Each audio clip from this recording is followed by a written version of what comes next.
All right, welcome into another episode of the News for Jax podcast. Jamal St. Cyr alongside Justin Barney. Justin, we are like less than 2 weeks out from the NFL draft. It has flown by, hasn't it? It is. You know, you were in San Antonio for a little bit of time. How was it out there? You got to witness history, huh? It was fun. Look, Gators brought back a natty, and it was fun to get out there. San Antonio's downtown is absolutely beautiful. But I do feel like I lost 2 weeks of draft prep. Yeah. So it's kind of been a whirlwind of trying to get back into the flow of this as we kind of count down to this. And we're going to have some special Jaguars coverage coming your way on draft day over on Channel 4. So a lot of ground we got to cover and get back rolling. We feel like we missed like a 2 week span of things with you being gone and vacations and everything. Yeah. So it's kind of we're hurry up and get into that draft. I love the draft, one of my favorite times of year. And also, a fifth-year option picked up as well. We haven't talked about Trayvon. No. Being picked up. Picking Devin up Lloyd Trayvon, Devin. I mean, the day hasn't passed yet, but Liam basically nicely said, we got to get to know the guy a little bit better. Which is the politically correct way for saying this is Devin's last year in Jacksonville. More than likely. More than likely. And, you know, look, I was on 1010 this morning, and I brought up a point. Like, I guess everybody was talking about Jalen Walker. Like, there's smoke around that a little bit. Alessandra got a chance to talk to Adam Schefter, and he said the two top guys on the Jaguars board are Mason Graham and Jalen Walker. Or at least maybe not top guys on the board, but the guys that he thinks are in contention for the number 5 pick, or their first-round pick. And, you know, when Schefter says something, you put some weight behind it. And for Jalen Walker to make sense at 5, and the reason why he fits is he's going to play some linebacker and then be able to rush the passer on third down. Whose job is that directly taking? Yeah, exactly. It's Devin Lloyd's job. I mean, they're looking at – I mean, there's a large conversation around drafting a guy that would directly take Devin Lloyd off the field. Yeah, they probably don't love him. Yeah. I mean, and he was one of the guys that we looked at and said – there were questions about if they love him. Absolutely. He hasn't played great in Jacksonville. He was a miss. Yeah. First round pick, that was a miss. And I totally would have second guessed that because I thought the Trayvon Walker pick did not look as good. I thought Devin Lloyd pick looked good. Them trading back in the first round and getting him. And yeah, we loved that at the time. He has just been so inconsistent. It didn't work. He started out so on fire as a rookie, and he's just been up and down. Yeah. And just been up and down. So barring something exemplary from Devin Lloyd, this is year 4, his last one in Jacksonville, and I would like to see it work out differently because I just think it's many good players you can have. It's the consistency for Devin Lloyd. I wanted to love him. I thought he could be that guy who was good in coverage and 5 or 6 sack a year guy when he had rushing pass, and he just haven't been. He just has not been that. It hasn't worked out for him here in Jacksonville. I mean, he's been up and down, highs and lows. But overall, it looks like his time is at least short. They haven't picked up that 5th-year option, which is generally an indictment of what they kind of think about a guy. May 1st, the deadline for that. So they got a little bit of time. But more than likely, I think he's probably talking to his real estate agent and saying, "Hey, January 15th next year, go ahead and find me some place out of town." Yeah, so that's probably what's happening there. Trayvon Walker, good decision to pick it up? No-brainer. Yeah. No-brainer. Edges don't come cheap. He's had back-to-back double-digit sack years. If he hit the open market, the price would go through the roof. I mean, it's the same conversation we had with Josh Hines-Allen. And they need to be working on getting a long-term deal done with him earlier, because if he goes down and has another double-digit sack year, like Josh did, all of a sudden the price is through the roof. It's all these things. So there's layers to it. Look, for the conversation that's always around Trayvon is because he went number 1. He's a really good football player. He's really good against the run. The sack production is starting to kind of show up. Again, back-to-back double-digit sack years. Maybe this defensive coaching staff can use him in some more creative ways than the last 2 have been able to. But as long as it continues on this, guys that get 10 sacks consistently don't grow on trees. Yeah, and you make a good point. I mean, the biggest knock on Trayvon Walker is he went number 1. Yep. The guy went behind him, number 2, looks like another T.J. Watt kind of guy. Yeah, he looks like Aiden Hutchinson is on that ascent upwards and a foundational player for the Lions defense when he's been healthy. I think Trayvon Walker and anything Jacksonville does draft-wise, free agency-wise, tends to get dinged a little bit by the national media who don't see Trayvon Walker year in and out, but 10 sacks year ago, or 10 sacks 2 years ago, I guess, and 10 and a half last year. He didn't produce much as a rookie, 3.5 sacks. whatever. But his arrow's pointing up. You knew it was going to be a project with him because, he had no fixed position at Jordan. He came in, going to be hand on the dirt guys. He's going to rush the passer. He's going to be an outside linebacker. What is he going to be? And I think now that you found a position for Trayvon, he's excelled at, I think you're going to see him continue to do that. Wouldn't be surprised to see him have 15 sacks this year. Hey, I'm just saying, I kept saying Cam Jordan was the trajectory for this guy. Cam had a couple sacks his rookie year, and then same way up. And Cam never was a TJ Watt guy. He wasn't getting to the 15s, 16s, but he always was around that 10 sack per year kind of defensive pass rusher. I mean, he's still pretty good for the Saints hanging in there toward the end of his career. I said it at the time when they did it. I would have taken Hutchinson because he was more, you knew his kind of ceiling, what he could be.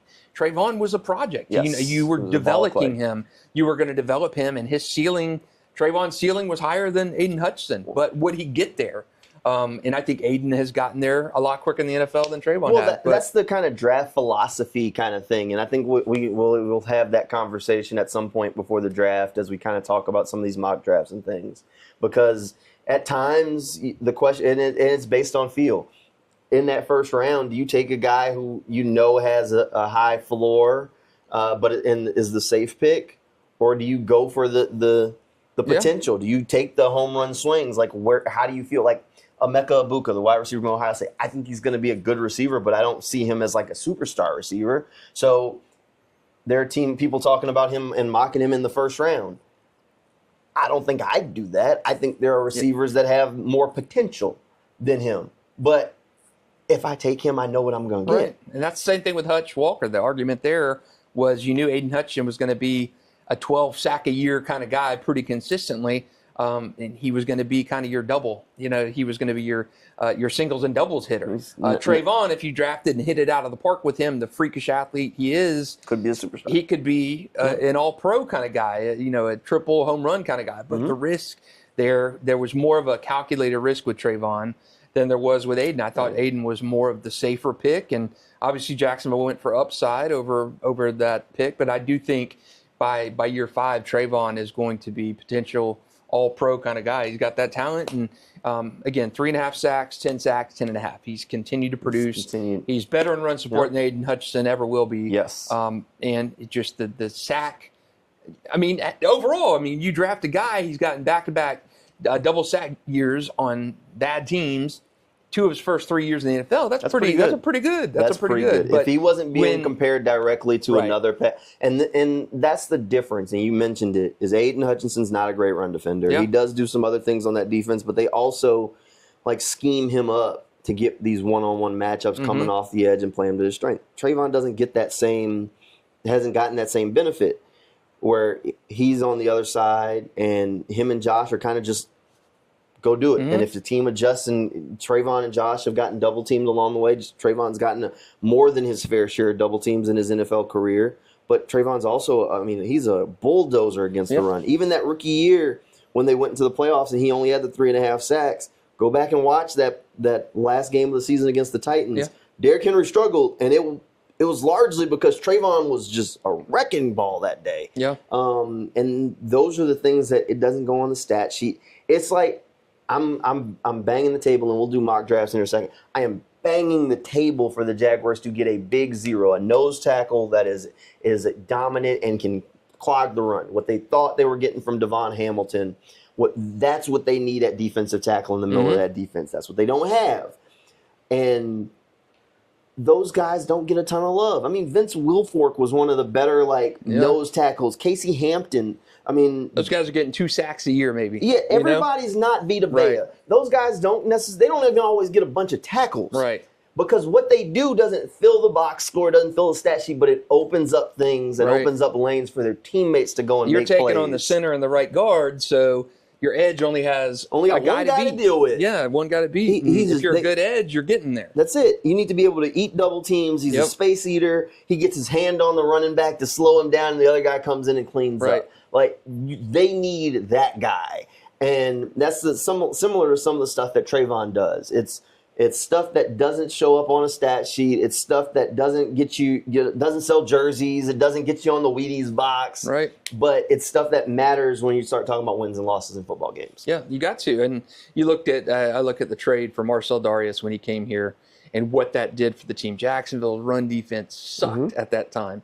And then you add a monster like that in the middle of the defense, and it changes things. You can't have a running back go straight through the tackles because your interior defensive linemen are getting blown off the ball. Marcel Darius helped the Jag get to the playoffs because you put that space eater in the middle of that defensive line, and you're clearing a path for some of these guys. That was such a smart in-season trade by Jacksonville to do that because it helped them. You were missing that big enforcer on the line. Yep. And that's guy. That's what they are missing now. And you know, even with Eric Armstead, if he goes over and plays interior, he's not that guy. He's not a 320-pound monster that's going to be getting taking off two blockers. He's a slicing guy. Yeah. He's a 3-tech. He's going to go in and pass rush. Yep. He's not that guy. Yep. So, and you mentioned Devon Hamilton. That's who you thought you were getting with Devon Hamilton.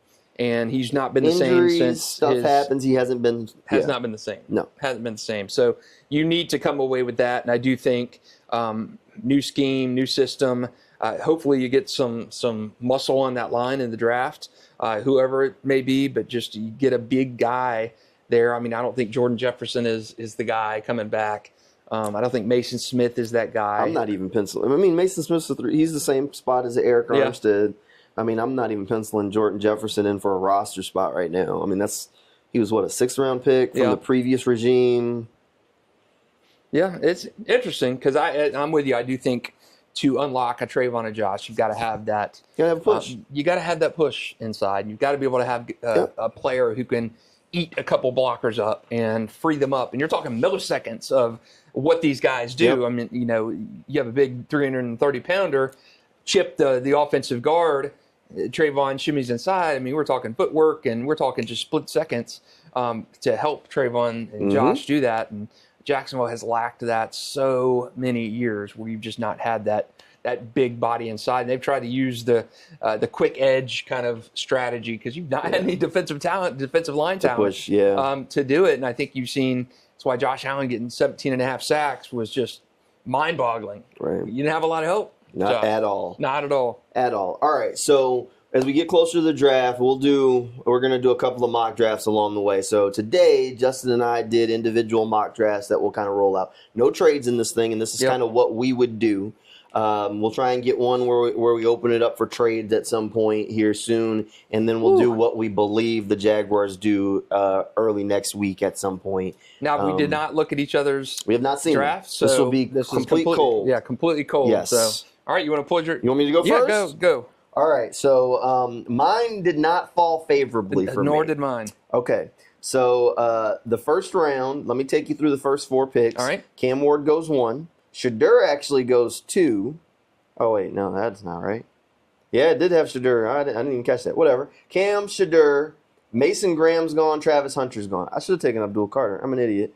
Either way. Oh, man. I apparently missed that one. But neither here nor there. I went, and this is what I would do. Okay. I went Walter Nolan. Oh, okay. Man, how about that? Walter Nolan is probably the most physically gifted defensive tackle in this year's class. Far more physically gifted than Mason Graham. You went him at 5? I went him at 5. How about that? All right. If you go and watch some of the Ole Miss stuff that he did, dude, just ragdoll. He's fantastic, You got to unlock him. This is why I mentioned draft philosophy. This is a home run swing. If Walter Nolan hits his ceiling, he's better than Mason Graham. It's an if. All right. It's an if. Man, curveball right now. I went with Walter Nolan. I mean, absolute physical gift, defensive tackle. He is a wrecking ball. He's going to be a first-round pick. And if a coaching staff can unlock him, you got a guy. Man. So I think that's going to that I start with a curveball there. Wow. So man, that's a curveball for sure. All right. Second round, I went Josh Connerly Jr., the tackle from Oregon. Okay. I did another mock draft, and I took him in my second. Did you? round. Yeah, there you go. I mean, so I went big the first 2 rounds. All right. Walter Nolan Jr., Josh Connerly, improved that offensive line. Connerly has good movement skills. If that displaces Walker a little and you have to move him back inside to guard, best 5 on the field. Or you end up replacing Anton. Again, best 5 on the field, create competition. Yep. All right. I get us a wide receiver in the 3rd, Jalen Knoll from Iowa State. Really like him, speed. He can play in the slot. He can give you some outside stuff, stretch the field. I think he gives you what they see in Diami Brown more permanently.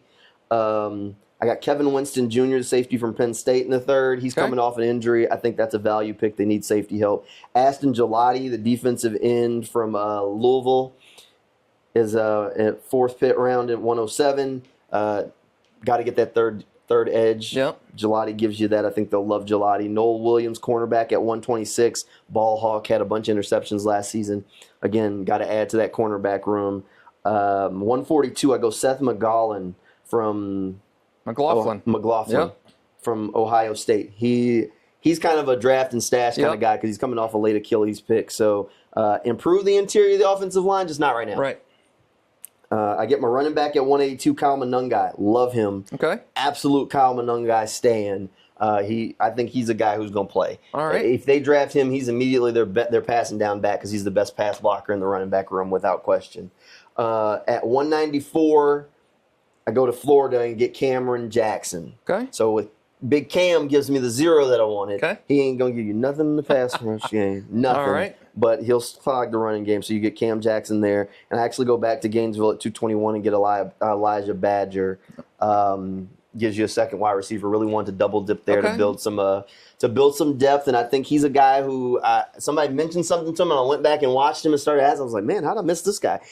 Pretty good. Not a huge guy, but he's skilled and at times looks in control. So I think he can give you some depth at that wide receiver spot as a wide receiver, maybe a 3 or 4. We've got 2 similar picks. 2? All right, similar picks. Love it. All right. So my first 4, Cam Ward was gone. Okay. Travis Hunter was 2. Abdul Carter 3. The Patriots went for Mimbo Armand at 4. So my pick, you know who it is. Yep. Ashton Genty. I think. Wait, what? Yeah, Ashton Genty is my pick. So you went out of left field. Yeah. And I did too. Okay. I love the ability we've talked all year long about giving Trevor help. No, do I think Jacksonville will actually do this if he's sitting there on the board and it's broken like that? I don't think so. Although, check the sports book today. It did. It went up. The odds for Ashton Genty have gone up. Are now 6-1. Yeah. That who is also in that? Okay, so it was Mason Graham. Okay. It was Armand Mimbu was also above him, and who was the other guy? It was Mason Mimbu and. All right, so there's 3 guys. Three guys above him. So but it wasn't Will Campbell. It wasn't Travis Hunter. Who was? Because he was 4th. Yeah, he was 4th. I don't know. So Genty is my guy at 5. I think it would be a complete best player available kind of switch. I mean, Genty is top 3 on just about every board in terms of best player available in this draft. I don't think it will happen. I would love to see Jacksonville get Trevor Lawrence some help.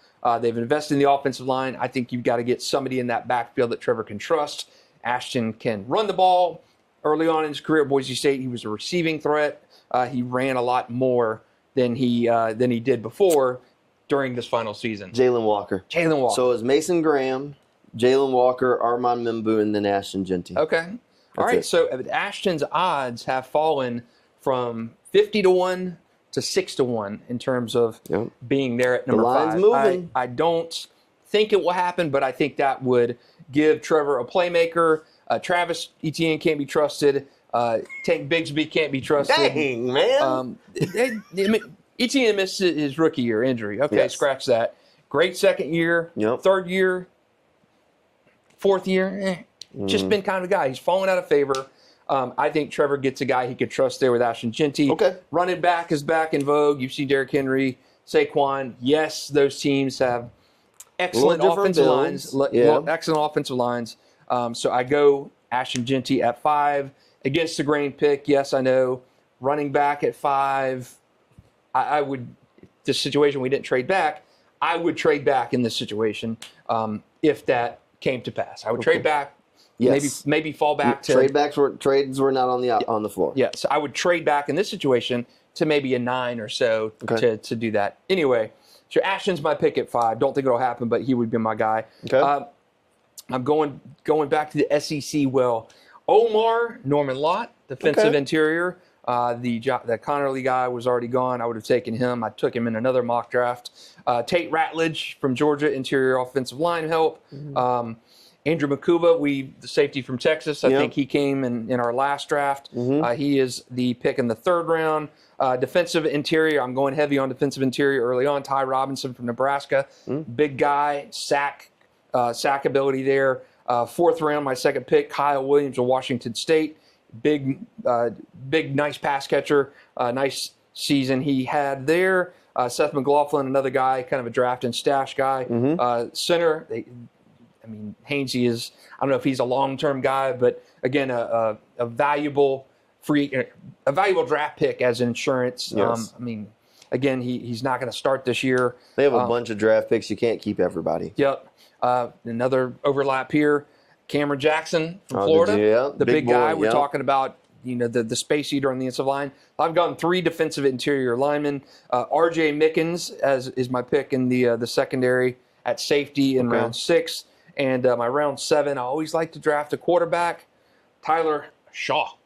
All right. Shaw. So that earned an A pick from PFF. What'd you get? What was your grade overall pick in the draft? I think let's see. Man, Ty Robinson, my lowest pick of the draft, D-. I got an A-. A-? I got an A. I got an A- as well. Yeah, I was B's and A's across the board. Who were your worst picks? My worst graded pick? I have 3 B-.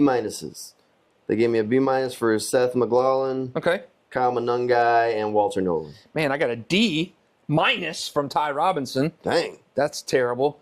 Tate Ratledge with a C, and my boy Ashton Jeanty, Jacksonville native Ashton Jeanty. No. He was on Good Morning Football, and he talked about growing up. And he said, Dad was in the Navy. He lived in Italy and Virginia. Did not mention it. That's big. So because you look at the birth certificate, from his mouth. Your birth certificate, he is a Jacksonville, born here and then left. He said Virginia and Italy. Did his mom come and just bump him out in the NICU or whatever and take him and migrate immediately to Italy? Come on now. He is a Jacksonville native. I'm claiming him. I am claiming Ashton Jeanty. Whatever he says is wrong. Whatever he says is wrong. Okay. So I went. That's Justin's story, and he's sticking to it. I went heavy on the defensive line help. Yeah. I think now making all these picks and swinging for the fences with Ashton and Jalen Walker and Walter Nolan. They're going to be a bread and butter, meat and potatoes kind of draft, don't you? I don't know. So let's think about this, right? A lot of this is going based on what the Rams have done.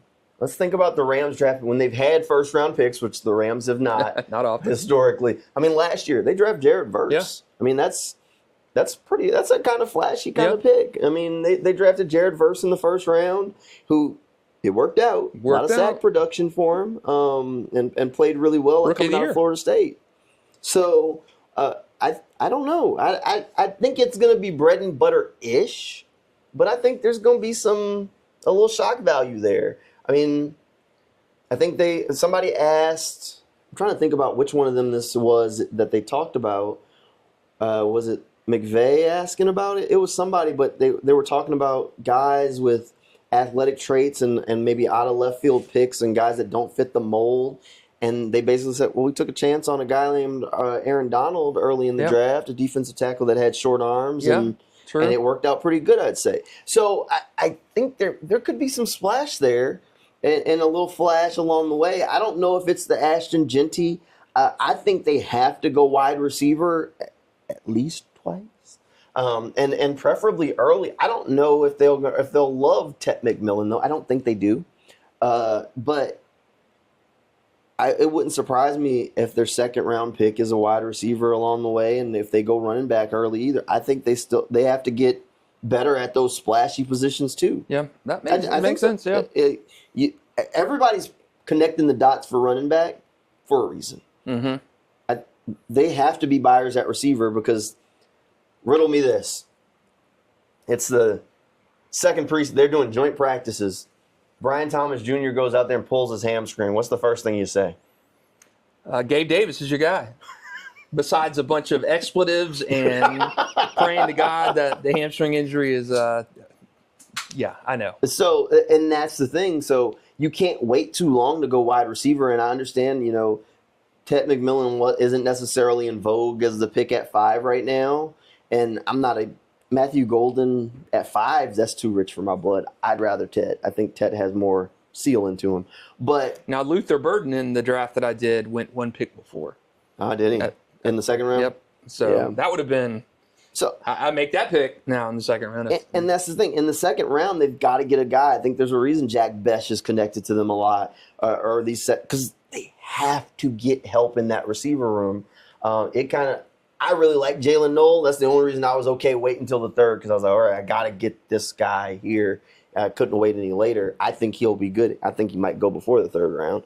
But that's the only reason I was okay with waiting.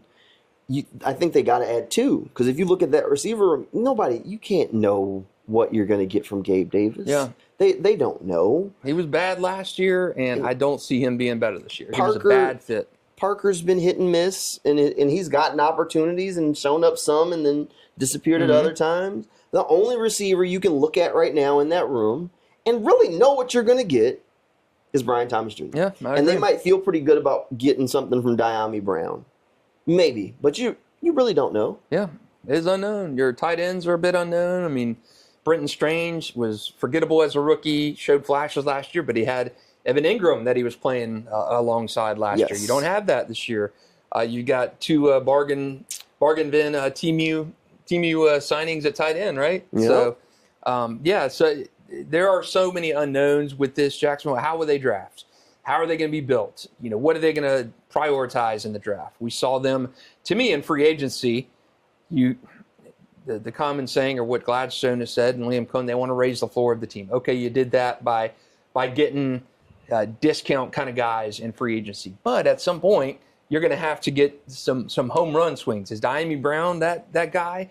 I mean, the sample size of his where he's been productive is so small. So yeah, I don't know. I don't know what the James Gladstone, when it's all said and done, what a James Gladstone, Liam Cohen draft will look like, because are you what we saw with the Bucks last year when you're getting Bucky Irving late in the draft? Are you a Rams kind of philosophizer? I don't know. So it'd be interesting to see. Gladstone was I'm actually looking. I'm pulling up the Rams draft history right now. So Gladstone was a big part of what the Rams were doing in the draft. So I think this does give us at least a baseline of what you can kind of think. So last year the Rams, first 2 picks, both defensive linemen. Fisk and Verse, right? Fisk and Verse. Follow that up with a running back. Follow that up with a safety. Then another defensive lineman. Year before that, offensive line in the second round. They didn't have a first-round pick. Follow that up with a Byron Young, who's really a defensive end. He's listed as a linebacker on here. Follow that up, defensive tackle, Kobe Turner. That's your first 3 picks. So, all right, year before that, offensive line, then a DB, then a running back, then a DB. I mean, that's why I think it will be it's probably a big guy. I think it'll be a meat potatoes kind of draft. I do think it's going to be them replenishing what hasn't been here. You got Tony Baselli in the room now, who's a proponent for the big guys on the line. You've got to protect Trevor Lawrence. I mean, you've got to come away from this draft feeling good about what you put in around Trevor Lawrence, because like him, hate him, think he's a bust, think he's the next big thing. You are married to Trevor Lawrence, just like the Browns are married to Deshaun Watson for better or for worse. Now, granted, Trevor and Deshaun are not nearly in the same chasm, but financially, you're married to Trevor Lawrence. You've got to make it work with him, and he has shown that he can succeed when things are right around him. And I think the things that need to be right around Trevor, offensive line, got to have protection. He's coming off injuries in the last few years that have been pretty substantial injuries. Got to protect him, keep him upright. The offensive line has been, when you've looked at the rankings, even in their playoff season, they were PFF graded like a 21-22. So they were always kind of below average in protecting the quarterback, and the running game's deficiencies have been very pronounced with the inability to get short yardage. You've got to be able to protect Trevor Lawrence and open some lanes in the running game. That's why I wouldn't be surprised to see an offensive offensive line at some point at I number know 5. Mimbu's the guy in vogue, and I understand why. I just still think Will Campbell is where I keep going back to. I think when we did our joint mock here, we both took him. We took Will Campbell. Because honestly, at offensive line, you don't know if Anton. I mean, he's on borrowed time right now. He's been a liability at right tackle. He's not. He's just been kind of a guy. Ezra Cleveland. I mean, you married to him. Nope. I think there's a hole where Brandon Sheriff was. No, that was filled. Well, that's right, McCary. But I think there are questions. You could move on at right tackle. You could replace left guard. You could Walker Little. Replace left. Yeah. Both tackle spots are not set. Your left guard spot's not set, and your center spot is set-ish. Ish. But you could definitely add some depth there. Benched in Tampa Bay, you know. Well, yeah. But I mean, so you're talking. They drafted his replacement. Yeah, so again, I don't know if any of those are settled when it comes to getting at a draft pick in competition. The offensive line has been so unsettled. So hopefully with Tony Baselli there and a new regime, I mean, I think, I can't remember what media availability it came out of, but, you know, head coaches, offensive coordinators, the one thing that they need to be able to do is know blocking schemes. Yeah. Know that how important the offensive coordinator position is. The offensive line is like at the center of that. You can keep your guys opening holes on the offensive line or protecting your quarterback. I know Liam Cohen said that during one of his press availabilities, how important it was for offensive coordinators to study and be dialed into that offensive line. And what better place to study than a team that has struggled in the offensive line.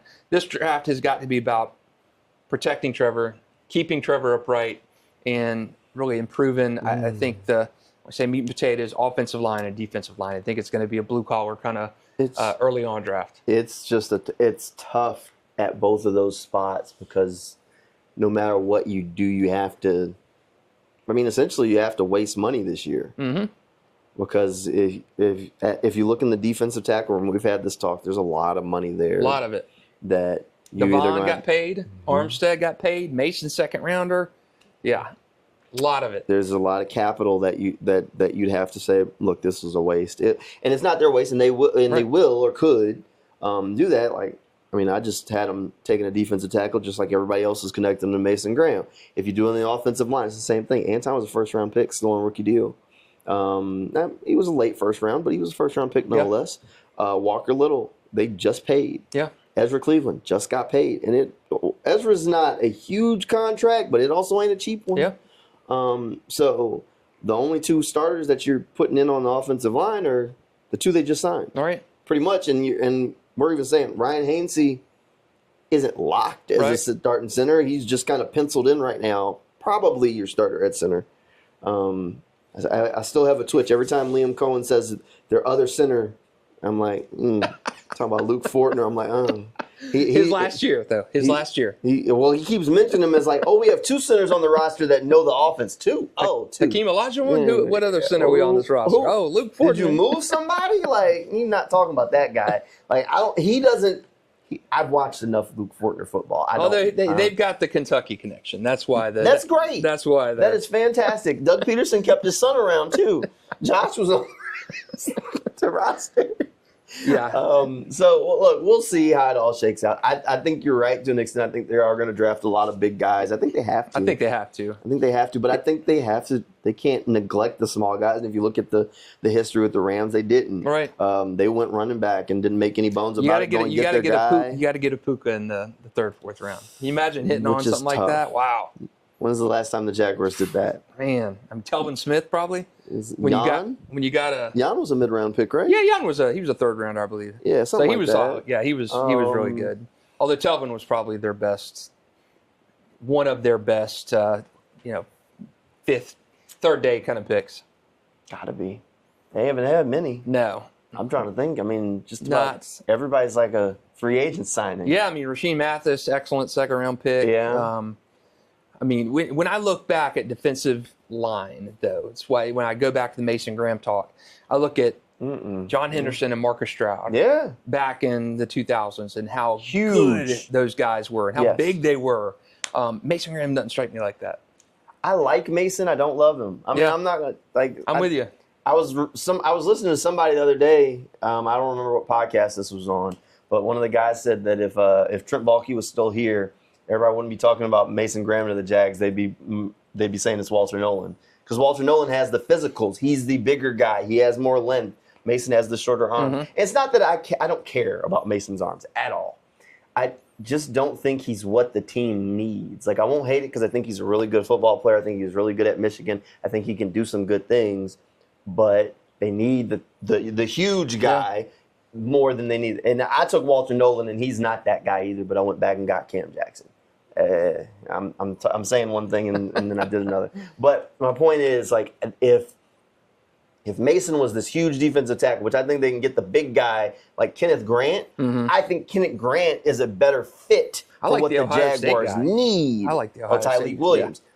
He's another one. He fits what the Jaguars need. I love Jamari Caldwell out of Oregon. Not the tallest guy, but he's just short and wide. But he fits what they need on that defense in the defensive tackle room better than some of these other guys. Like even Omar Nolan Lott. He's going to play the exact same way and style as Eric Armstead. He's a slice, and I like him. I think he's a good pass rusher and can fix your problem. But Tennessee didn't play him against the run, probably because he can't do it very well. I don't know. So that's my thing, and you got to go offensive line. The only reason I'm hesitant on offensive lines is they just brought in all these guys. I know. So it's like, okay, I can't imagine they're going to start cutting the guys they just signed, and you can only keep so many.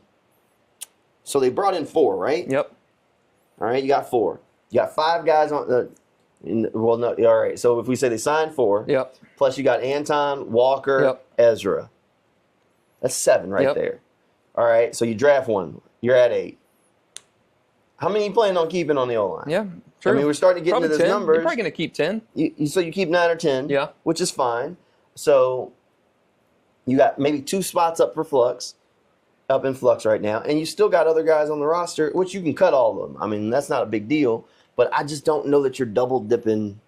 I don't know. It's the same argument on the defensive line, too. Yes. You got a lot of money tied up in that, Edge so I get it. Is different. Yes. They need another edge. There are no bodies in the edge. Right. They have to get an edge at some point because there just aren't bodies there. Like, you got Yashir Abdullah?